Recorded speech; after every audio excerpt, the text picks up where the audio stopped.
Paul George made his Sixers debut last night against Kevin Durant. So we're going to pick this one up here just in the second quarter, late in the second. Paul George spins and gets that layup to go. He hit the free throw as well. So now going ahead here, Phoenix up by 2. Tyrese Maxey through traffic, gets it to go off glass and letting the folks know who he is. So let's go to the fourth quarter where things got good. Kevin Durant, he would turn it up a notch. 9 minutes left. The Suns down by 5. KD getting to that one-legged jumper that he loves. The Suns within 3 now. Well, a few minutes later. Only he can guard him. Durant, that pull-up 3. Game is all tied at 104. So then a minute left here. Durant hits a little midi. Suns up by 1 with a snarl to go with it. And he says, you know what, Yabusele, you didn't learn about this in the Olympics? Goes all the way and gets it in high off the glass. Phoenix up by 2. So Philadelphia, though, final chance, 7 seconds to go. Paul George gets to that mid-range spot, goes for the jumper, can't quite get that to go.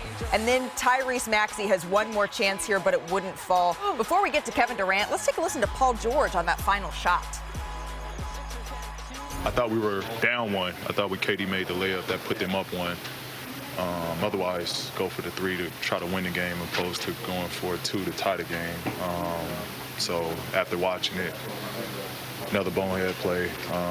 Again, in that situation, why not go for the win?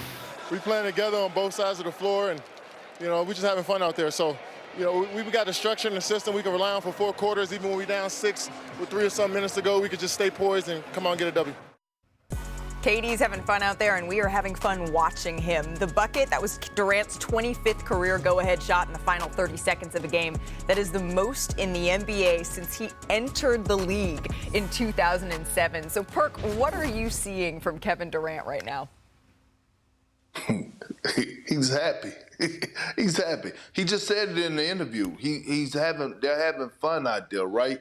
When you have a locked-in, engaged Kevin Durant, it is dangerous and it's scary for the rest of the league. He's already the greatest scorer of all time in my eyes, and I'm going to start calling him Mr. Efficient because of the numbers that he put up, but he does it efficiently. I've never seen a player that scores the way that he scored a basketball, but we saw him take over the fourth quarter last night and get the win and help the Suns get that win. But it's the other side of the basketball as well, defensively, what he's been doing. But he's engaged. Again, Mike Budenholzer is bringing out the best of Kevin Durant. It's a beautiful thing to see. If it's possible to be off to a quiet 6-1 start, that sort of feels like what the Phoenix Suns are doing. On the other side, though, this is one of the most highly anticipated debuts of the offseason, being able to finally see Paul George playing in the regular season. Ramona, what did you see there? I thought they looked like a real basketball team now. Okay. Like they have not looked like a team that is going to compete in the Eastern Conference. They look like they're just holding down the fort until Paul or Joel get back. And even though Paul was very rusty, I mean, you could tell he's 4-14 from the field. I like that he gave them a dimension. He gave them a functional offense, a functional defense that they haven't had. Frankly, it's just been Tyrese Maxey trying to score 40 every night. And I think you saw some good signs from there. They were up 6 with 3 minutes to go. Should have won the game and closed it out, but they didn't have the efficiency at the end. Yeah, so Philly has Paul George back, but of course still waiting on Joel Embiid. So I want to bring in our senior insider, Charania, here, because Embiid is dealing with his left knee recovery, Shams. But now there's also the question of any potential fallout after shoving a columnist in the locker room over the weekend. What more can you tell us on that front? The NBA's investigation into that physical altercation between Joel Embiid and the columnist on Saturday night in the postgame locker room, that is ongoing. Still no decision yet on whether there will be disciplinary action toward Joel Embiid. But in the meantime, Malika, I'm told that he is very close to being cleared to making his season debut for the Sixers. Okay. I'm told the 76ers will have a better understanding about whether he's going to be able to be playing tomorrow night against the Clippers in LA. Later today, the Sixers will have a better sense on that. But you think about his season. He already has 1 technical foul. He's been involved in 2 investigations.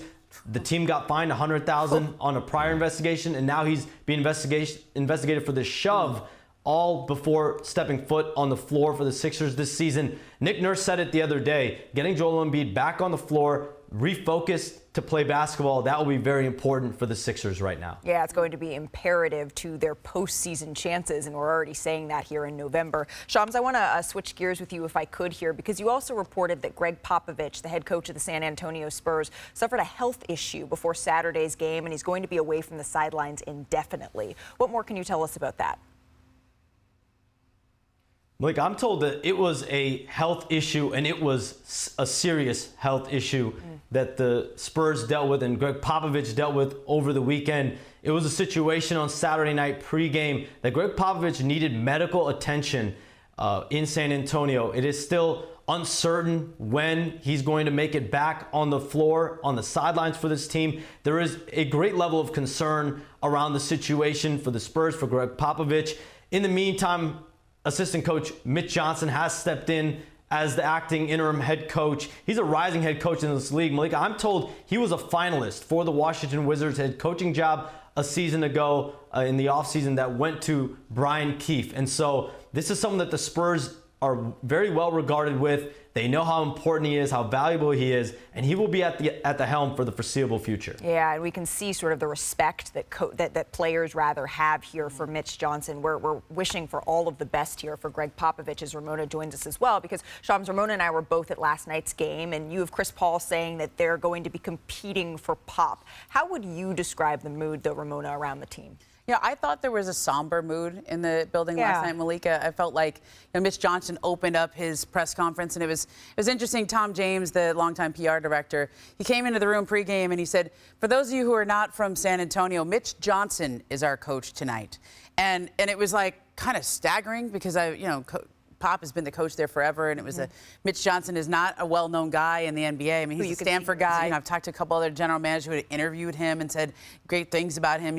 And the Spurs say great things about him, but this is not what anyone planned on at this point in the season. And Shams, the other part that I felt just being in the building is there were people with the organization that were there when this medical incident happened, and you described it as serious. They sort of witnessed it. It shook some people up, and you see your coach, in that spot. It's a hard one to digest. I kind of think about how did they play that game that night. I mean, that was the first game that they had to play against the Timberwolves was a hard one, and they had a couple days in L.A. Chris Paul spoke before the game, but they closed that locker room pregame because they wanted the players to have time with their thoughts and to be able to focus on what they had to do in front of them. Yeah, concern. I think that was sort of the feeling that I was getting talking to Spurs players last night. Certainly wanting to focus and knowing they needed to focus on the task at hand, but also some concern for their head coach. Shams, thank you so very much. We will continue to follow this developing stories. And with Mitch Johnson on the sideline, the Spurs, they were in action last night against the Clippers. If you did fall asleep early, you missed a historic comeback because Marc, I mean, this two-man game is what we've been waiting to see, and they got up early big here, the Spurs did. The OG and the young G are looking really, really good together. Chris is going to help Wemby keep taking this game up a level. The entire arena sort of went, whoa, when Wemby threw down that dunk there, and this one right here. I thought that was a turnover. When he threw it, I was like, no way he's going to catch that. Well, the Spurs led by as many as 26 in the first half, and that's not a lead you see given up very often. But the Clippers would make it a game in the second half. Here's James Harden, finishes the layup plus the foul. The Clippers within 12 at this point. Da-na-na-na. Here they come. Don't they say it's rough waters? Yeah. That's their whole thing this year. Amir Coffey with the game of his life, by the way. Steve Ballmer is loving it on the Ballmer cam there. And then off the turnover here, who is it again? Oh, yeah. Amir Coffey says, I'm pulling up for three one more time. Clippers within one here, Marc. Yeah, Coffey is a guy that stuck with this program and could have went other places, maybe got more, and paying dividends now. Powell fired all the way up after that three, putting the Clippers in front by two here. Harden, look at Ivica Zubac, finds him inside for the slam. And let's check in on Ballmer again, because he is loving it. He likes the poster, huh? I mean, he had to go strong to the hoop because Wemby was trailing that. And James Harden said, you know what, I'm seeing this three party and I'm going to join it as well. Hits the step back there. The Clippers, they come all the way back to take this one 113-104. So Victor, one block shy of a triple-double, but the Spurs, they just fell apart once again down the stretch. Kendrick, I'm going to start with you here. What are you seeing from Wemby? I mean, obviously, with the 9 blocks, look, he's so good defensively. Yes, he should be and would be the front runner for Defensive Player of the Year. He's that great defensively. Offensively, again, I want him to be a big that has guard skills, okay? Meaning, be a big first.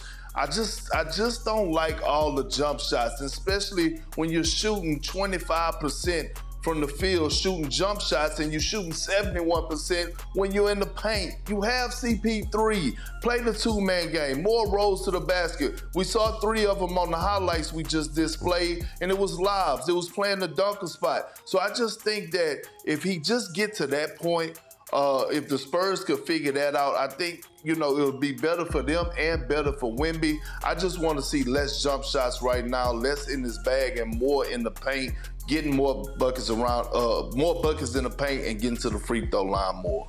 Well, Intuit Dome was supposed to be the most intimidating place in the league, right? It seems intimidating to the Clippers. I'm like, do they need to go back to Crypto, Staples, or the sports arena's gone? They were down 26 points. Finally got off the snide at home. Ballmer's happy. They finally won there. But guess who's coming on Wednesday? Paul George is back.